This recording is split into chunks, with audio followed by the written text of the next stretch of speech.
The 2016 NASCAR season is underway. Joe Gibbs Racing on the fast track to be in #1. Denny Hamlin opened the season securing that big Daytona 500 win. Let's talk about it with the owner of JGR and three-time Super Bowl winning coach, Joe Gibbs. Good morning. Good morning, Mary in Omaha. Hope you guys are doing great. We're excited about being on with you. Well, we are excited to have you. I've been following you for a while now, going back to your days in Washington, D.C. But I want to start with this photo finish. Take us back to February 21st. What was that day like for you and your team, Joe? Well, I got to tell you, it had been 23 years that we have been trying to win the Daytona 500.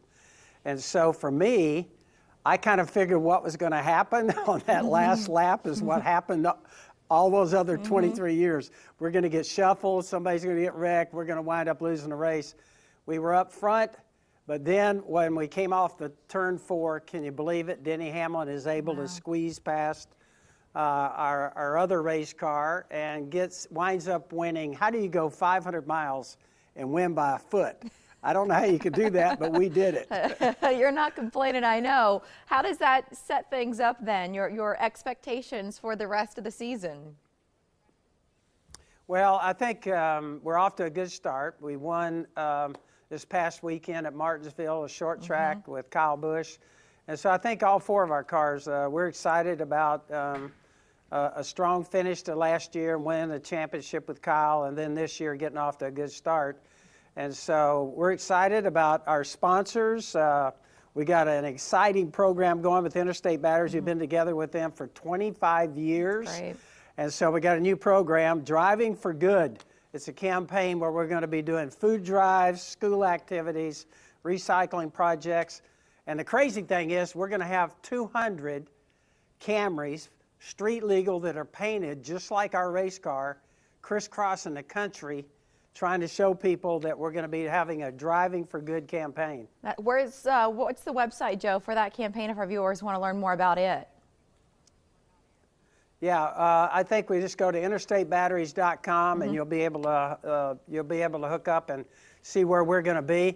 I think it's going to be obviously very different. Yeah. You talk about being creative. Interstate's got 200 of their distributors driving race cars all over our country. That's cool. They're street legal, but they look just like the race cars. Hey, I want to switch gears because I mentioned Washington a moment ago, and a lot of people know you as much for football as they do for your lengthy career now in racing. But when you were coaching, a lot of people talked about the long hours you put in. I mean, Joe, if you look back on it, who do you give credit to for helping you develop that work ethic? Was there somebody in your family who pointed you in that direction?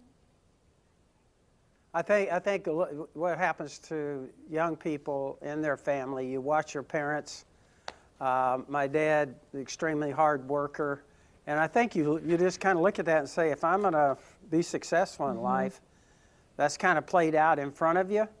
And I think that was kind of the case for me, seeing my family and how hard the different members of our family worked hard. I took off in football.